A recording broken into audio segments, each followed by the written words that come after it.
eu tive que deixar o aparelho de pé, não deitado. Ah, é? É. E o áudio meu tá bom, hein? Tá bom, o áudio sim. Tá? Tá legal. Nossa, deu trabalho essa vez, hein? Nossa, essa O vez dia, o dia chegamos. que eu fiz o dia que eu fiz com o cientista, nossa, meu Deus, rapaz do céu, foi o que eu fui teimoso, meu, persisti, viu? Foi difícil também. Então, mas você mudou o nome, né? Eu estava acostumado com o Sandro Ivair Lopes, você colocou Sam, E, ponto e Evair, tudo com letra maiúscula, os começos, né? É, eu mudei um pouco. Mas tá bom. Ah, paz, Sandro, paz para você, para Yara, aí para o pessoal aí de Minas Gerais. Amém. A gente tinha comentado e falar a respeito de outro assunto, né? Mas agora o que está em assunto aí, ó, que está em pauta na internet do lugar, é a guerra, né? É Na o Israel, o ataque do Hamas.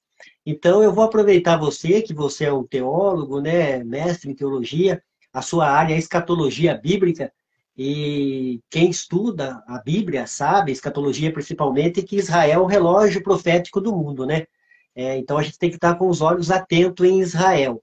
Então vamos conversar, bater papo, falar da Bíblia, da palavra de Deus, falar um pouco do que está acontecendo, para o pessoal também tomar muito cuidado, né? Ficar vendo essas imagens aí, porque eu lembro bem, na época da pandemia, pessoal, vou falar a verdade, terror. Então, aquelas imagens de Instagram, de Facebook, os vídeos, então só vai deixar a pessoa oprimida, triste, porque a gente não pode fazer nada. O que a gente pode fazer é estar orando, intercedendo, né?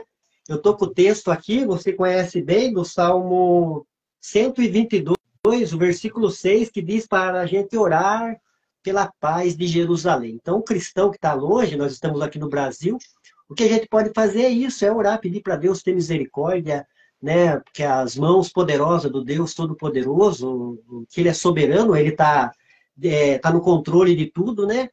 E a gente tem que orar para ficar em paz aqui, pedir para Deus ter misericórdia, né? Porque a gente vê imagem de criança, de família, de idosos, então a gente fica muito triste e abatido, né? Então a gente precisa continuar a nossa caminhada de fé aqui no Brasil, pregando, ensinando a palavra de Deus, falando do Evangelho, falando Maranata, ora vem Senhor Jesus. Então é isso, né, Sandro? Então, boa noite para quem está aí nos assistindo, seja em Sorocaba, seja em Minas Gerais. Estamos aqui na minha network, eu vou estar falando com o teólogo Sandro, ele que a área dele específica é a escatologia bíblica, né? A escatologia é a doutrina das últimas coisas. Então, nós estamos vendo que está afunilando, né? Você crendo, você não crendo, as coisas estão afunilando. Então, eu dou a palavra para o Sandro aí. Sandro, faça o comentário, aquilo que você sentir da parte de Deus, né? Eu sei que você é uma pessoa que se prepara, uma pessoa que é dedicada nos estudos, né? Principalmente de escatologia. A palavra está com o Sandro Ivair. Então, a paz a todos que estão participando da live. Então, inicialmente, nós vamos falar sobre a relação entre os árabes e os judeus. Nós sabemos que Abraão ele teve dois filhos. Um filho dele chamava Ismael, que significa Deus ouve. Porque Abraão tinha uma promessa de Deus de que ele teria um filho na sua velhice. Mas Sara, querendo apressar as coisas, deu para Abraão a sua serva egípcia chamada Agar, para que, através de Agar, Abraão tivesse descendência. Então, Abraão conheceu Agar, a escrava egípcia, e teve um filho, a quem ele colocou o nome de Ismael. Ismael. Sandro, Oi? Você está muito próximo do vídeo. Está muito grande a sua imagem aí. Então, E dá uma afastadinha. aí Isso, aí melhorou. melhorou? Melhorou. Então, como eu estava dizendo, então nasceu primeiro Ismael. E Ismael esperava herdar toda a propriedade de Abraão, inclusive as bênçãos espirituais também. Mas a promessa de Deus era com Isaac. Então, quando nasceu Isaac, já começou a intriga, porque no dia em que Isaac foi desmamado, Ismael começou a tirar sarro de Isaac. E Sara não gostou da atitude de Ismael e falou para Abraão que ele tinha de despedir a escrava Agar e também o filho dela, Ismael. Abraão ficou com muita dor no coração, mas ele buscou a orientação divina e, através da orientação divina, ele viu que era aquilo mesmo que deveria ser feito. Então, ele fez isso. Daí começou a intriga entre dois povos. A relação entre árabes e judeus é complexa e tem raízes profundas na história. Ambos os povos são de origem semita e da mesma região. A convivência entre judeus e diferentes povos árabes se estendeu até o final do século XIX, quando viviam como primos, entre aspas, o que supõe, claro, conflitos ocasionais. Então, havia conflito ocasional entre os povos árabes e judeus, mas o estopim se acendeu quando os problemas ganharam corpo com a crise dos grandes impérios do final do século XIX. No final do século XIX surgiu os grandes impérios, que igual Napoleão Bonaparte, que queria conquistar o mundo. Aqueles homens imperadores que queriam conquistar todo o mundo. Daí, entre os novos movimentos estava o nacionalismo árabe. Então, por causa dessa crise dos impérios do final do século XIX, permitiu o avanço de movimentos nacionalistas, né? Movimentos nacionalistas. Entre eles estavam os novos movimentos, estavam os árabes e os judeus. Os árabes queriam criar um Estado independente dos turcos. E o movimento sionista, que é o movimento de volta a Sião, defendia a volta dos judeus à Palestina.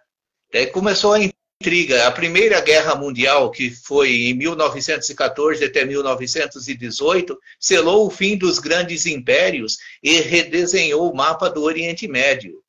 Então, com a Primeira Guerra Mundial, acabou essa história de impérios, né?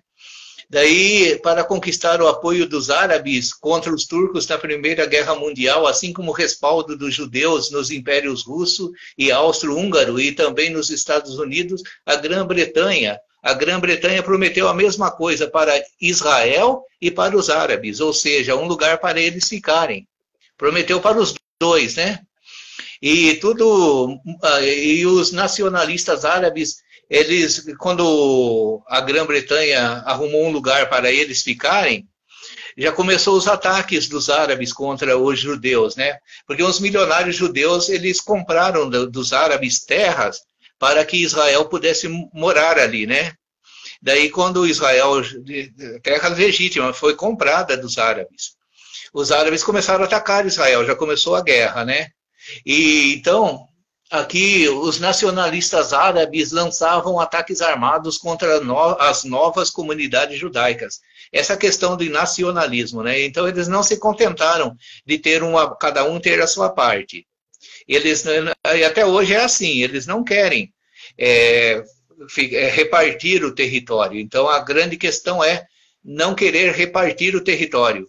Uma coisa é repartir o território, outra coisa é o propósito do Hamas. O propósito do Hamas não é a repartição de território, é a destruição total do nome de Israel.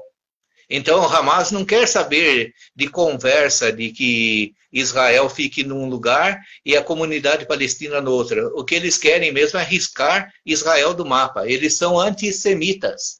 E falando sobre antissemitismo, eu peguei uma ajudinha aqui no computador. O antissemitismo é uma forma de preconceito contra povos semitas, principalmente os judeus. Então, nós devemos também prestar bem atenção que os árabes também são semitas.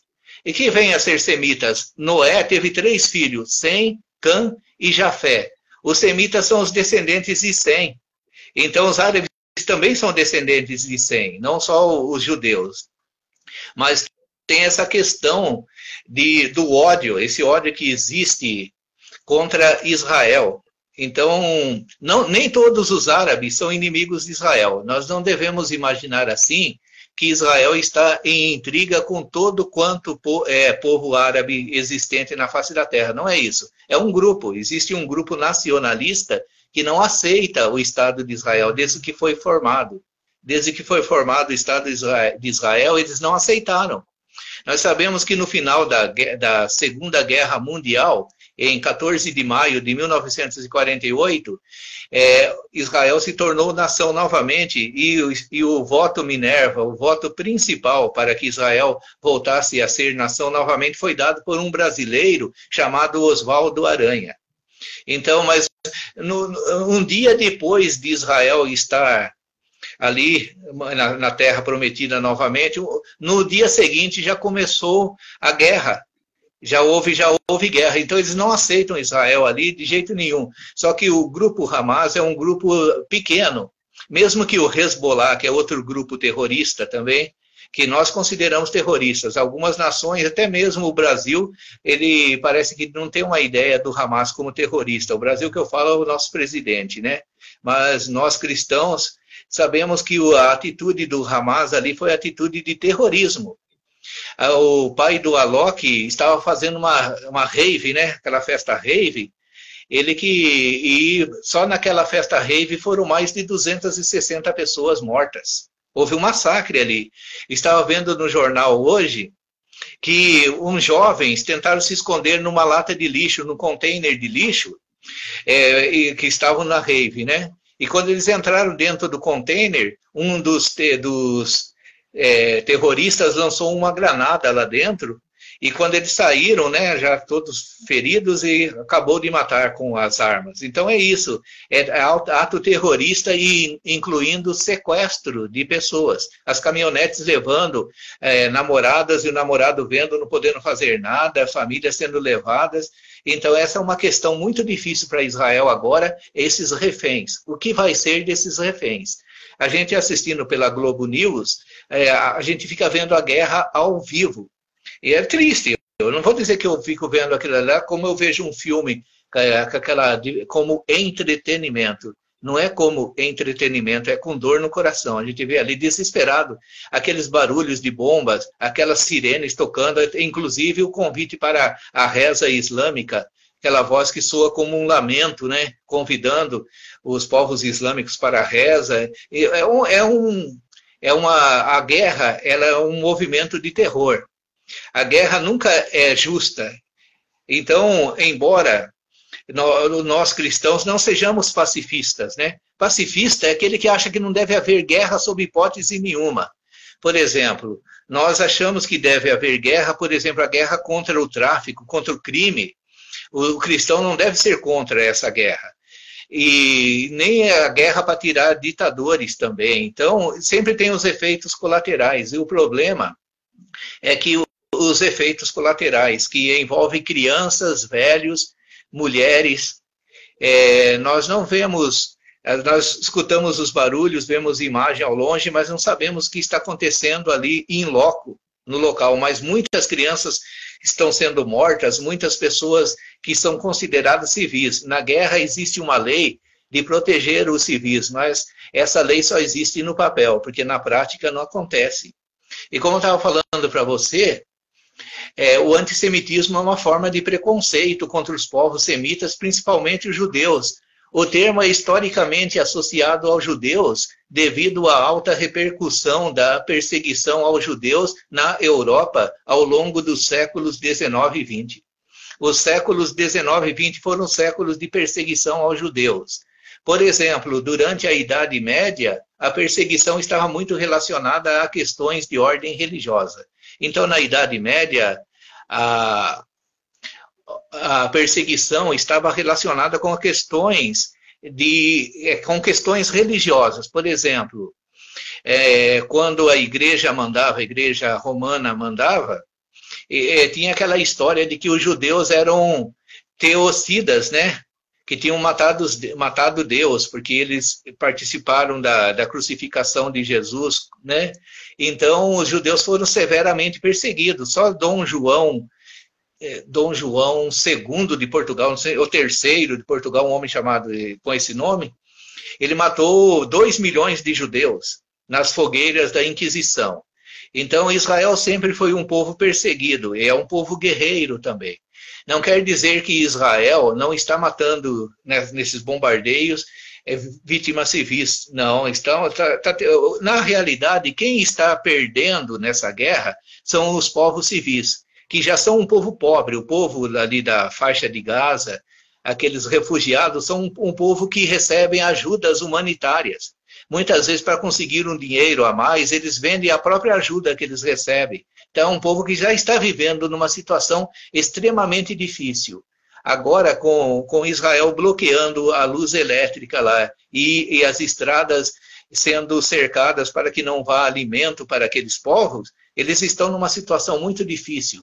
Então, aquele povo serve como escudo e os terroristas, eles usam aquele povo ali para poder se refugiar também das bombas. Então, esse povo sofre muito e quem ganha, segundo outras informações, são os armamentistas. Porque você não pensa que aqueles mísseis saem de graça, com aquelas armas. Essas armas são extremamente caras. É grana e mais grana. Então, tem gente lucrando com isso. Os grandes armamentistas estão lucrando, o povo pobre está sofrendo e o Hamas também está com seus dias contados. Eles estão com os dias contados, porque eles não têm condição de vencer Israel. Mas esse ataque que o Hamas lançou contra Israel, nunca houve um ataque tão massivo como esse. Foi pelo ar, pela terra e pelo mar, e tudo ao mesmo tempo, né? E as proteções, né, de Israel, a inteligência falhou ali. E o Benjamin Netanyahu, ele já estava, o povo de Israel não estava contente com ele. Ele já estava, antes de começar essa guerra aí, eles não estavam contentes com ele. Mas Netanyahu prometeu fazer o Hamas pagar caro. Daí tem umas nações que estão, inclusive da ONU, umas pessoas que pertencem à ONU e outras nações querem que eles parem imediatamente com o conflito. Mas é quase impossível eles pararem com o conflito agora. Ele disse que isso é apenas o começo, esses 2 dias de ofensivas. E a gente vendo as guerras escatológicas que a Bíblia fala da batalha do Armagedon, e fala de uma guerra também em Ezequiel, capítulo 38 e 39, que alguns dizem que não é a Rússia, outros continuam afirmando até hoje que é a Rússia, mas é o inimigo do norte, que vem contra Israel e causa também uma barbaridade, mas Deus ajuda Israel. Nessa guerra agora que nós estamos vendo, tem nações ajudando Israel. Ainda não é uma guerra apocalíptica, embora o cenário que ela faz, o cenário que ela deixa é um cenário apocalíptico, né? De carros destruídos, prédios destruídos, corpos para todos os lados. É uma coisa muito horrível. Mas a batalha do Armagedon será muito pior que isso. Nós sabemos que Israel é o povo de Deus. Então nós temos aqui, eu vou dar uma olhadinha aqui sobre a teologia da substituição. Se nós não formos daqueles que, em primeiro lugar, não creem que Israel é mais o povo de Deus. Então tem um grupo que não crê, que ele não crê que Israel é o povo de Deus. Então são, deixa eu ver, aderentes da teologia da substituição, que também é conhecida como supersessionismo. Por exemplo, os amilenistas. Os amilenistas são aqueles teólogos que não creem no milênio literal. Eles acham que nós já estamos no milênio, que Satanás está preso.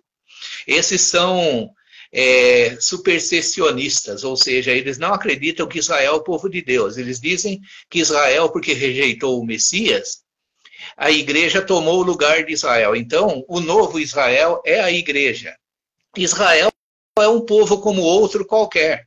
Eu fico admirado que muitos desses da teologia da substituição estão fazendo caravana para ir a Israel. Eu não sei por que fazer caravana, se eles acham que o Israel não tem nada mais a ver, né? Então tem isso também, né?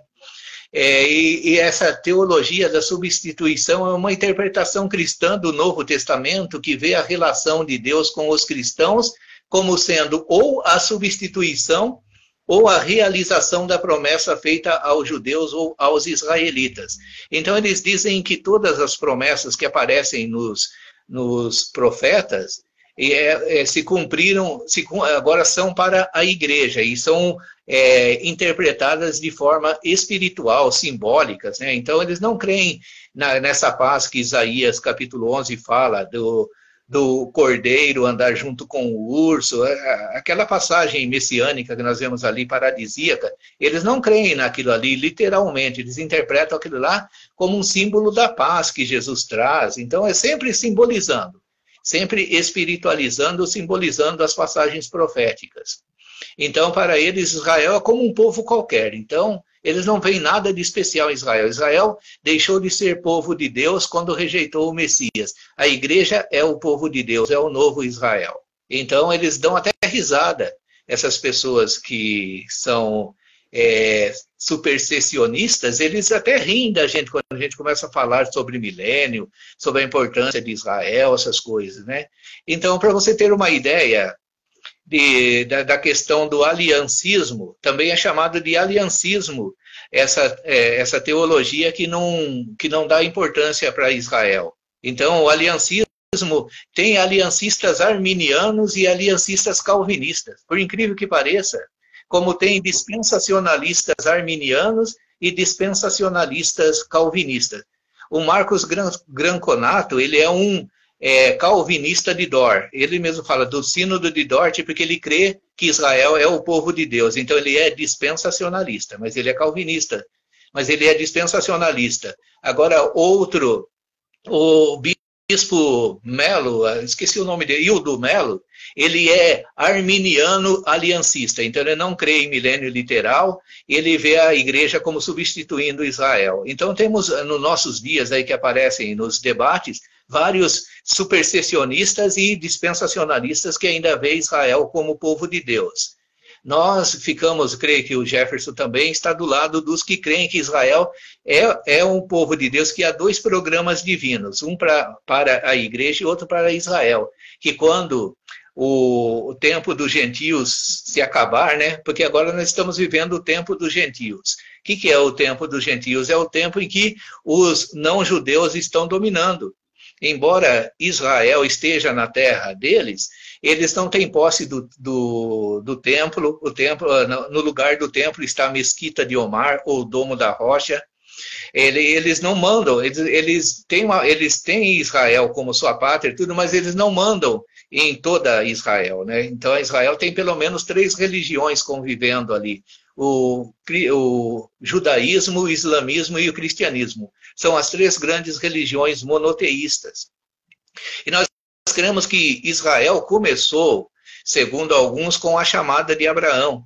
Abraão, ele foi chamado de um país politeísta para ser o primeiro monoteísta. O que é monoteísta? É uma pessoa que crê num único Deus. E politeísta crê em vários deuses, né? Então, começou com Abraão. Os judeus partem a partir de Abraão para dar início à sua história. Então, Abraão é o pai dos judeus, é o pai dos cristãos também, e segundo os árabes, é o pai dos árabes também. Então, para os árabes, quem foi quase sacrificado ali no monte não foi Isaac, foi Ismael. Então, eles mudam a história, né? Eles falam que Ismael é o filho da promessa e não Isaac. Então, tem essa briga também. A briga... Tem o texto no Velho Testamento, você vai saber, das bênçãos. Recebeu as bênçãos de Abraão, né? O Ismael. Aí, Abraão fala que ele vai ser como um jumento selvagem, né? Que vai ser contra todos e todos contra eles. É o que a gente vê com esse povo aí que acontece, né? Exatamente. Eles receberam as bênçãos materiais, os poços de petróleo, né? E Isaac recebeu as bênçãos espirituais. Da linhagem de Isaac saiu o Messias, né? Então, nós vemos hoje em dia também, eu ouvi uma conversa, um boato, de que os árabes começaram a comprar jogadores de futebol, para investir o dinheiro em jogadores de futebol, né? Daí levaram o Neymar. Verdade. É verdade, né? Levaram o Neymar, né? Acho que só pela... O Cristiano Ronaldo, o jogador mais caro do mundo, mais caro que o Neymar. Parece que o petróleo pode perder o seu... não ser tão lucroso, tão... como vamos dizer, um negócio Então, que traga tanto lucro, né? Então, talvez eles vão ter dificuldade para vender o petróleo, então já estão começando a investir em jogador de futebol, outras coisas, né? Mas o dinheiro deles mesmo, aquelas riquezas que eles conseguiram foi com o petróleo, porque aquela região onde eles moram é rica em petróleo. Então, essa guerra envolve também, é uma guerra econômica também, porque se Israel não desse lucro para os Estados Unidos, com certeza os Estados Unidos não estariam protegendo Israel. Os judeus são muito ricos, né? É sabido disso, que eles são muito ricos, e os árabes também. Mas o povo ali da faixa de Gaza, aquele povo refugiado, são extremamente pobres. E no meio daquele povo está o Hamas, né? Que usa aquele povo até como escudo e que fica ali imiscuído no meio deles, só preparando ataques terroristas, esperando o momento oportuno para atacar. E a promessa de Deus, segundo o nosso pensamento, para Israel, essa promessa não foi abolida. Nós não cremos que, porque os aliancistas, eles creem que tudo se cumpriu no reino de Salomão. Eles falam que Deus deu toda a terra para o povo, Deus cumpriu através de Josué, cada um recebeu sua parte, que tudo que Deus prometeu a Israel cumpriu ali. E em Salomão eles conquistaram toda a terra, pronto, depois perderam. Por causa da desobediência, perderam a terra no cativeiro babilônico, né? Perderam a terra e foram indo até um ponto de rejeitarem Jesus e deixarem de ser povo. Deixaram de ser povo de Deus, ser o povo escolhido de Deus, e hoje é a igreja. Então, eles não dão valor para Israel como povo, né? Como um povo de Deus. Eles falam que pode ser uma nação como qualquer outra da terra. Então, os aderentes à teologia da substituição ou de substituição acreditam que os judeus não sejam mais o povo escolhido de Deus e que Deus não tenha planos futuros específicos para a nação de Israel. Eles creem isso. Então, para eles, essas guerras aí só vai causar um constrangimento humano, mas não tem nada de escatológico, nada de que aponte para uma futura guerra, quando esse mundo estiver sendo dominado por um ente maligno chamado Anticristo. Esse ente maligno será um homem, não será um ser sobrenatural, mas um homem completamente dominado pelo diabo. Então, o antissemita dos antissemitas, né? O antissemita por excelência. Então, e para que o governo seja dado novamente a Cristo e Israel volte a ser povo, ainda tem muitas guerras que acontecer ainda. Tem muito chão ainda. Então, a grande tribulação que virá será especialmente para Israel, para que o povo de Israel possa encontrar o Messias. E quando a gente estuda o judaísmo, eles ainda estão esperando o Messias. Eles não acreditam que o Messias já veio, ainda estão esperando, e essa espera dele pelo Messias vai acontecer um dia. Ele vai vir, mas é o que nós acreditamos ser o Messias, né? Jesus, né? Nós cremos que Jesus é o Messias. E que Jesus vai voltar um dia. Essa é uma das doutrinas mais... E as pessoas gostam muito de zombar, né? Muitas pessoas gostavam de zombar do arrebatamento, da vinda de Jesus, e acabaram tendo um fim triste, né? Sabemos de um repórter da Band que teve um fim triste. Ele gostava de fazer brincadeira com a vinda de Jesus.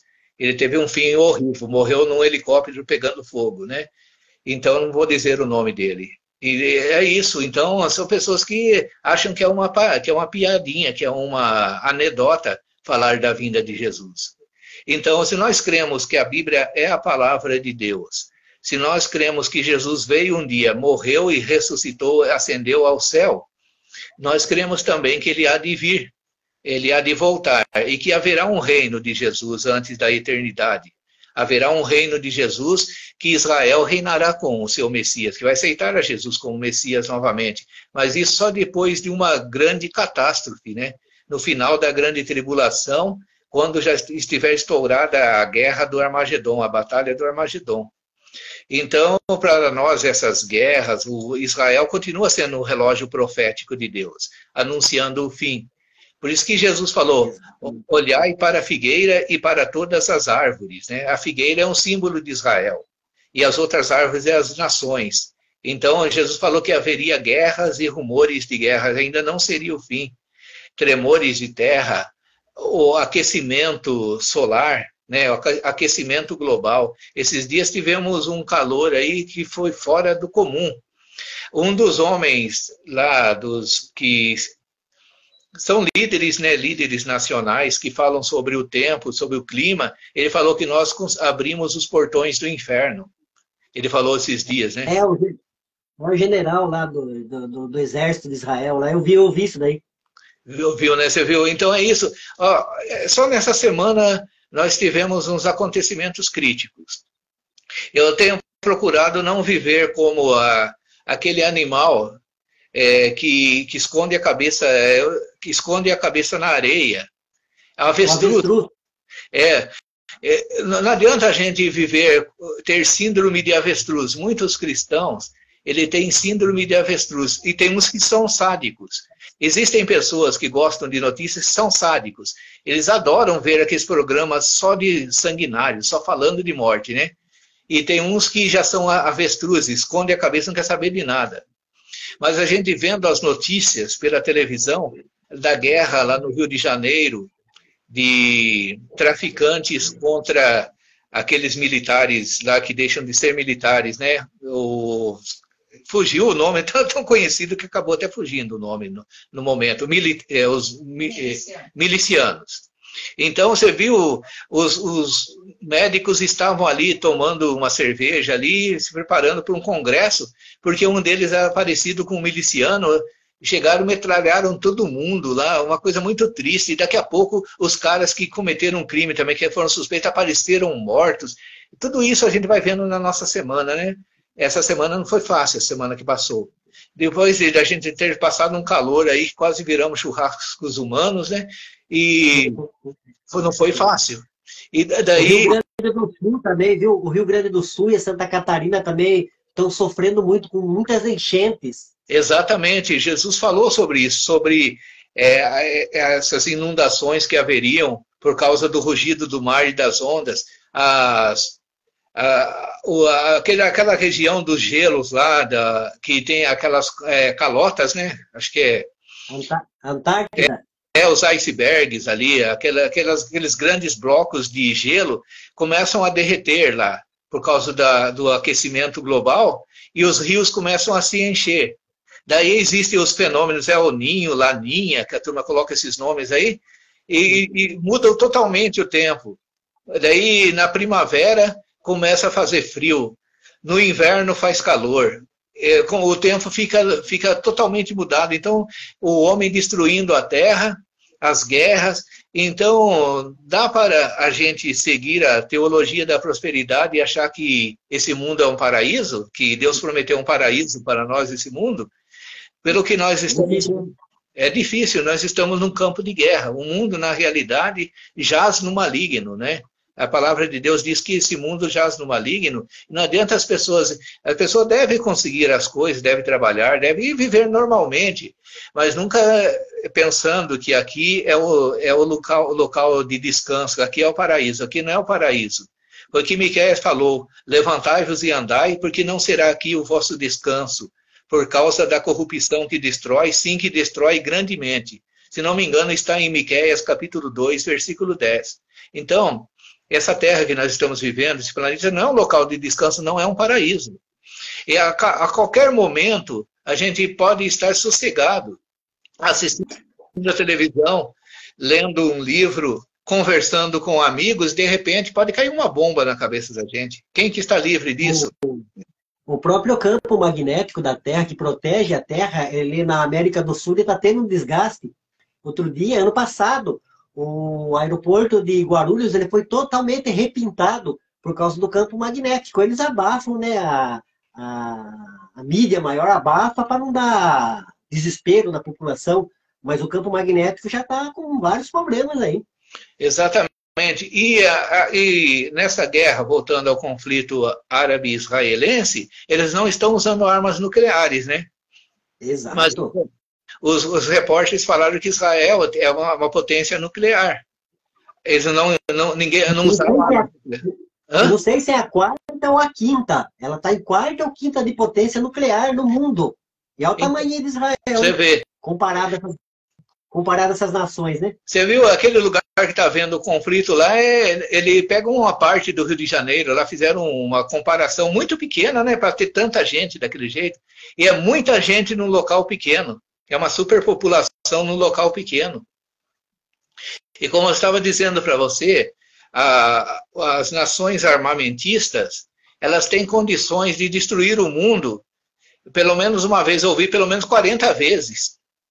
Eles têm uma capacidade o material bélico existente no nosso planeta, tem uma capacidade de destruir o nosso planeta umas 40 vezes. Pelo menos era até uns tempos atrás, antes da internet estar em destaque como está agora. Então imagine agora como que nosso mundo é um barril de pólvora. Nós estamos sentados em cima de um barril de pólvora. A única coisa que evitou que esse barril de pólvora explodisse de forma mundial é uma mão com furo, com um furo no meio dela ou no pulso, que é a mão de Jesus. Essa é a mão do Filho de Deus, é a mão de Yahvé, que impede que esse mundo seja destruído, porque se dependesse dos seres humanos, o ser humano tem capacidade de fazer aquilo que é chamado de holocausto nuclear. Já existe a capacidade de haver em nosso mundo um holocausto nuclear, onde acho que nem as baratas escaparão, né? Alguns dizem, dizem que as baratas... A asa dela resiste à explosão nuclear, né? Foi constatado em Hiroshima e Nagasaki, isso... O que horrível, que bicho, não? Então, não é fácil, não. Então, como eu estava dizendo, só Deus tem misericórdia da gente, né? Então, o antissemitismo, a teologia da substituição, favorecem o ódio contra Israel. Quando Hitler, na Alemanha, começou o ataque a Israel, ele recebeu apoio da igreja confessante, da igreja alemã. Então, a igreja alemã apoiou Hitler no ataque fascista antissemita dele ali, que destruiu pelo menos 6 milhões de judeus. Então, houve apoio da igreja, houve bênção de sacerdotes ali. Então, eram todas pessoas antissemitas. Até mesmo o nosso amado Martinho Lutero é acusado de antissemitismo. Favoreceu esse ódio aos judeus. Aquela questão de que Israel deixou de ser povo de Deus. Na Idade Média, a idade em que a igreja romana mandava, eles eram acusados de teicídio, então sofreram muito nesse mundo. Por isso que são um povo assim, já preparado para a guerra. É um povo onde as mulheres elas se alistam. Aqui no nosso país, eu não sei, aqui temos policiais femininas, temos mulheres soldados também, mas não é algo obrigatório. Agora, em Israel, se não me engano, o alistamento militar feminino é obrigatório, né? Porque até as mulheres estão prontas para lutar ali, porque é um país onde sempre houve guerra. Nós vemos na Bíblia que Israel, depois que saiu do Egito, já teve um embate contra Amaleque. Inclusive, Deus, eles podiam entrar na Terra Prometida em 11 dias. Deus fez eles irem por um caminho mais longo para evitar a guerra, porque eles não estavam preparados para guerrear ainda. Não estavam preparados. Então, Deus, por amor a eles andaram por um caminho bem mais longo para ir até a Terra Prometida, para não verem a guerra. E depois houve também aquele castigo por causa da desobediência dos 40 anos no deserto.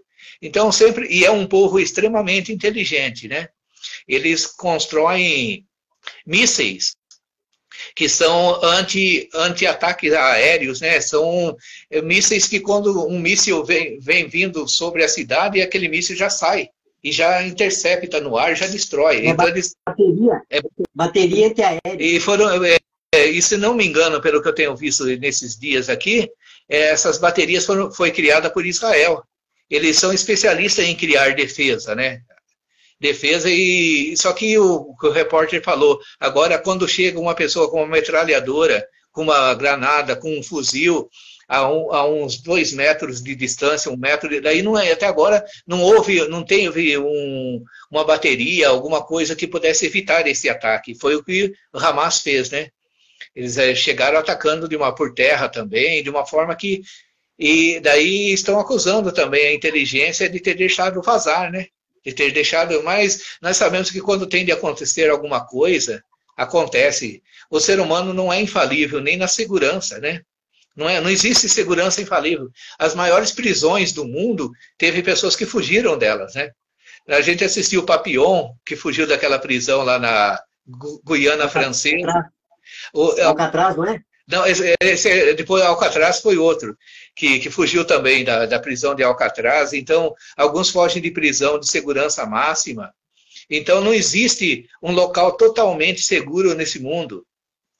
Muitos adventistas estão comprando terras aqui em Minas Gerais, algum lugar para, se houver uma perseguição, que eles estão cismados com uma perseguição, né, que fala que vai estabelecer o domingo como dia do Senhor e vai haver perseguição contra os que guardam o sábado, e a grande tribulação também. Então eles estão comprando terras, assim, campos aqui, as pessoas que têm dinheiro, para ver se vivendo uma vida mais na natureza pode escapar. Mas a gente sabe que não escapa. Se for esse o caso, se não for só uma questão de naturalismo, se for esse o caso, nós vemos os drones hoje em dia. Uma coisa terrível são esses aviãozinhos aí, que a gente até brinca com eles, né? Esses drones são terríveis, eles entram em qualquer lugar, né? Não tem onde um drone não possa ir, não matar.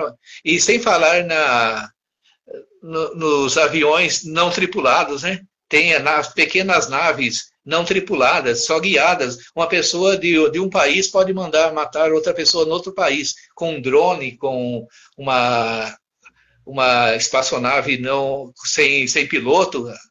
Tem isso hoje em dia, né? Nós sabemos que hoje em dia ninguém escapa. Ninguém escapa. A tecnologia de Israel, dos Estados Unidos, da Rússia, da China, é coisa de videogame já. É coisa de videogame mesmo. É terrível. Então, o que a gente deve fazer é ficar firme no Senhor e nunca achar que esse mundo aqui é o local de descanso e não pensar só nas coisas terrenas, né? Muitos se preocupam demais, até morrem por causa de coisas terrenas, né? Só preocupado com o lucro, preocupado com o bem-estar, preocupado com a diversão, né? Com entretenimento, com o status quo, né? Status quo, a posição social, preocupado com a sua imagem. Mas o ser humano, ele tem de se preocupar com Deus, se preocupar com aquilo que em Amós capítulo 4:12 fala: prepara-te, ó Israel, para te encontrares com o teu Deus. O ser humano deve estar preparado para se encontrar com Deus. Eu quero pegar o seu gancho aí, Sandro.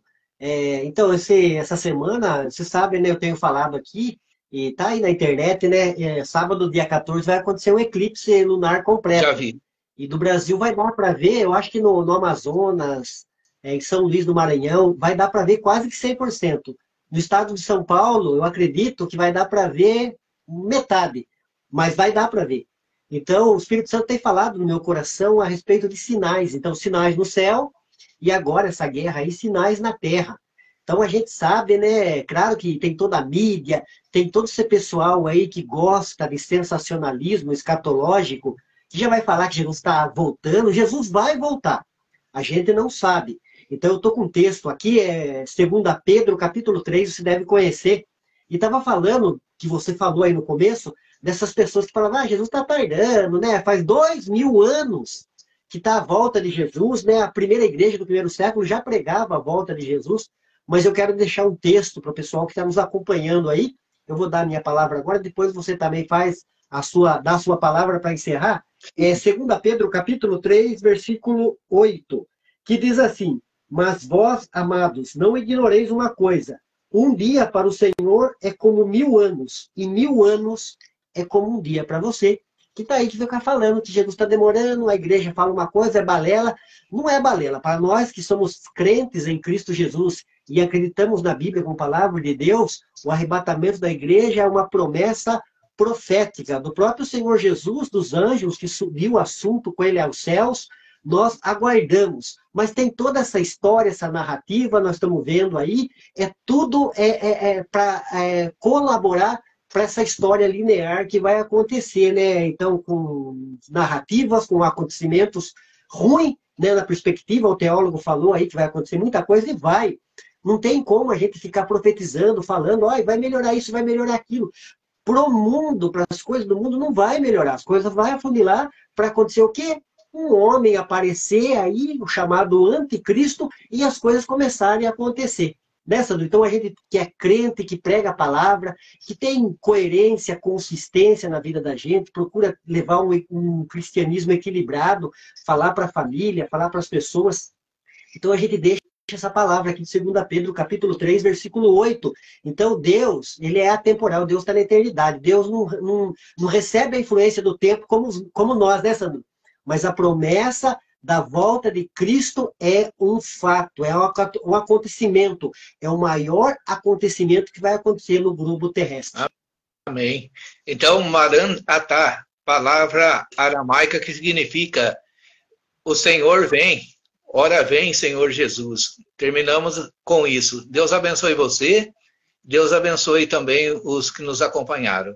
Né? Amém. Deus abençoe você também, Yara, e todo o pessoal aí de Minas. Foi um prazer conversar com você, meu amigo. Deus te abençoe. Com você também, foi um prazer. Sempre é um prazer conversar com você. Deus abençoe. Amém. Amém.